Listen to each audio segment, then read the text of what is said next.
Okay, so now we're going to go on to our penultimate question. One of the things that's very clear from the conversation already is the sheer diversity of perspectives around the workplace and the sheer diversity of need that's going to be required from the workplace as a solution. We know that diversity and inclusion is a growing business agenda item, and quite rightly so. The ability to tap into different talent pools with different perspectives, cognitive diversity, all of these things are massively important, and are going to be really difficult to harness in a post-COVID world where we've been facing up to so many significant challenges. So I just wanted to get the panelists' perspective on how do we think the workplace supports organizational diversity and inclusion, or alternatively, what will the workplace need to do going forward to support that D&I agenda? So Ek, maybe I can start with you.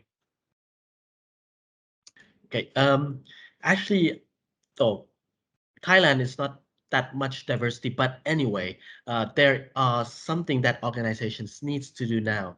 First of all, is a change. There are 3 changes that actually, when I, in the past 6 months, I've been experienced with my clients. I would say, first of all, it's about my mindset change. We're not in the world that it's the pre-COVID anymore. So it's about things that would change sometimes forever. So that's how they need to understand first. It's about hygiene, it's about safe, it's about what needs to be changed. The other thing is about the physical side. It's a great opportunity to rethink about how you use the facilities, the workplace itself. It's a times that, well, also the people is starting to accept how they work. Management very much accept, especially in Asia, work anywhere, which they resist for more than 10 years. They said no, never, ever. Right now, okay. So it's also a good time to change in the physical side, to transform the workplace. And lastly, it's about the behavioral side of the employees as well. Right now is the understanding the needs of these 3 things together. That is what my view is about. Great, thank you. And Joanna, what about you? What's your perspective on a more diverse and inclusive workplace, particularly with reference to a post-COVID world? Yeah, I think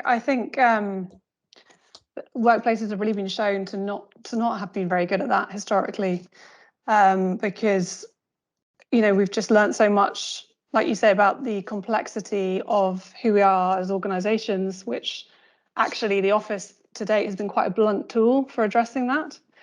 And so I think, yes, embracing all of the different kind of work locations and different ways of working is going to be huge, but actually the workplace itself shouldn't shy away from complexity either. And rather than being this kind of one size fits all, how can we create a real range of environments so that the people can find the environment which suits them? Because I really think the beauty is in that complexity, and there's not really, I don't see a good excuse for why we can't, with all the digital tools and everything at our disposal, and the some creativity and some imagination. I don't see why that shouldn't be something that we can collectively create. Yeah, I mean, I think that's a really interesting perspective, and Madeline mentioned earlier hybrid working. And of course, one of the challenges with hybrid working is the fact that you have workers potentially working in the same team, working in completely different settings, and the risk of exclusion of thought, exclusion of input, or feeling excluded from contributing by being remote and not being equipped with the right tools to be part of a team, even if you are not physically present, I think is a real business risk going forward. And that blending, if you like, of the physical and the virtual space, I think is a real important frontier for the workplace going forward. We've heard from a lot of clients about the need to put enhanced AV facilities into their buildings to enable telepresence essentially within the office environment. Madeline, you may have perspectives on that, or you may want to go back to the broader question. Oh, I have perspectives on both. Yeah. I think so. I think the transition to 100% remote was really difficult. You know, that was a real challenge. But I think this new transition to hybrid is going to be so much harder, right? Because we kind of have parity in this situation where we're all a box on a screen, right? I don't know how tall you are. I don't know where you're sitting. Like, I don't, you know, like we're all kind of at the same place at this virtual table. When we get into this hybrid world, the technology's not there. The pieces are there, but I haven't seen the products there to be able to have me, a virtual person, have a place at my table where I can see and be seen. And we're already seeing in-person meetings, and I'm calling in, I'm doing a town hall tonight where I'm calling in and it's, you know, 50 people in a room. Like I'm not going to be heard, you know, and there's just that there's a disparity there.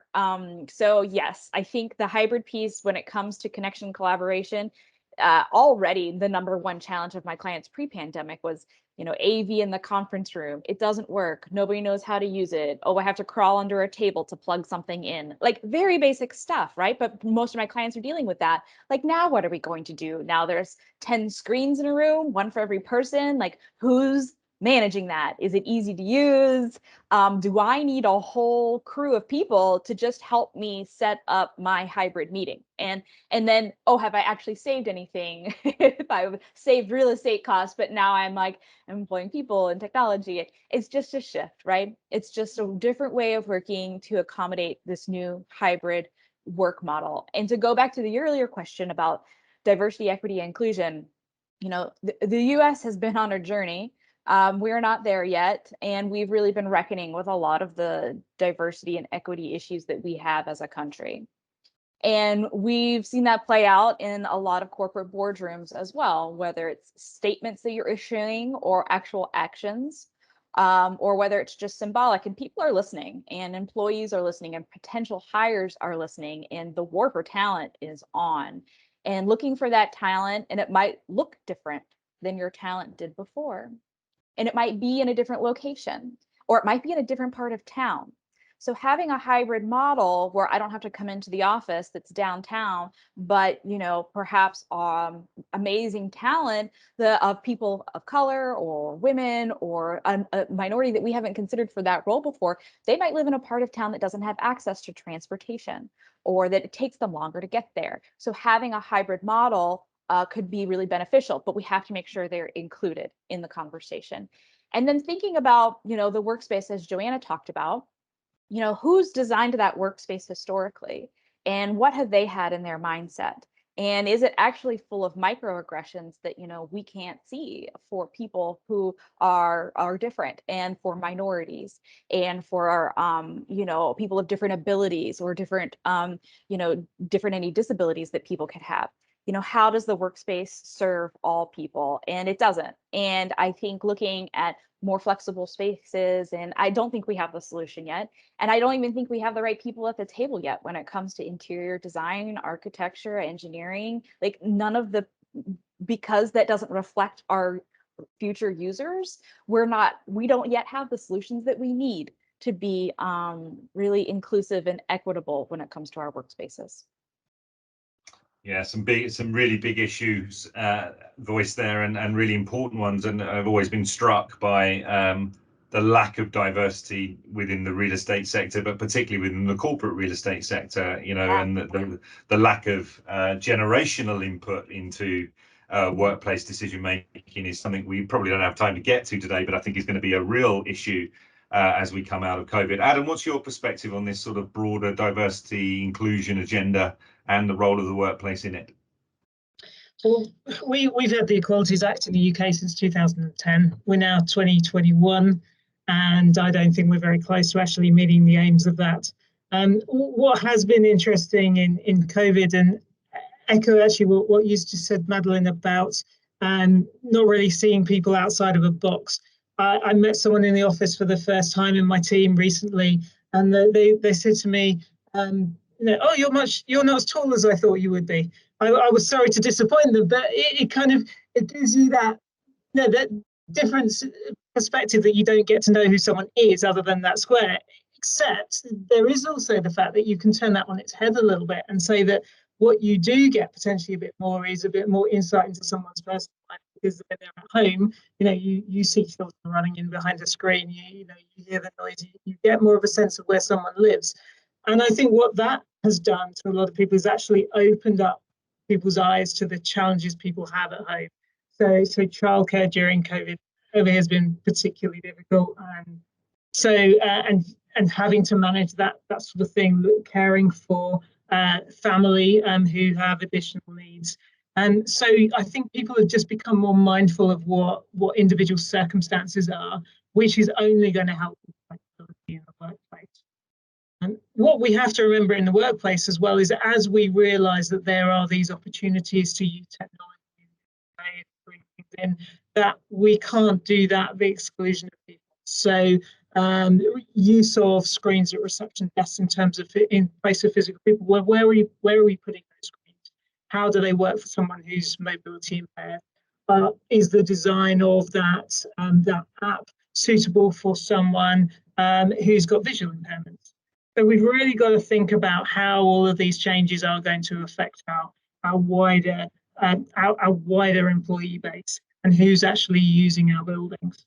And then when we think about wellbeing programs as well, we talk a lot about health and wellbeing and about mental health, but those programs don't just need to be isolated to those things. They can open people's eyes again to different cultures, different beliefs, talking about different ethnic groups and different sexual beliefs, things like that are just going to help everyone to understand their colleagues around them more and the workplace more. In facilities management as well, we have a different opportunity in that our profession takes people from all sorts of different backgrounds, whether they're technical or non-technical. So we've got really good opportunities to bring a lot of people into the profession. And there's a lot of people who, out of work as a result of COVID as well. And we're doing a lot of work with a number of councils on what they call their NEET schemes, which is not an employment, education or training. And so it's taking these people, giving them opportunities back into the workplace, into a different skill set. And we're seeing great opportunities from that, and people who are desperate to get back to work or haven't had the opportunity over the last year to have the kind of education that they've wanted, we can bring that in through the workplace as well, and through our own business or through our supply chain. So that's a really good opportunity that we can bring people into the business. So I think there's lots of things that we can learn from and we can do coming out of COVID that can just help to open people's eyes and to really think as we move forward with design to make sure that it is fully inclusive for everyone. I mean, we talked a lot earlier about challenge, and what's good is that this conversation is also about opportunity, and that those two powers, if you like. I think one of the things that's really exciting for me is that the office of the future sits at the sort of tipping point between both the opportunity and challenge. If you get it right, I think you can do so much good for your organization in terms of diversity, inclusion, and therefore performance, because there's a very clear link between the more diverse you are and the more inclusive you are as an organization, the better you perform. So if we get the challenge right, and not to downplay it, because we've already heard how significant that challenge is, but if you can get that right, you can create a more diverse and inclusive organization, which then leads to performance benefit, and therefore completely supports that argument that real estate is a strategic device. It's something that can confer competitive advantage on organizations. Getting there is going to be challenging. It's going to be a very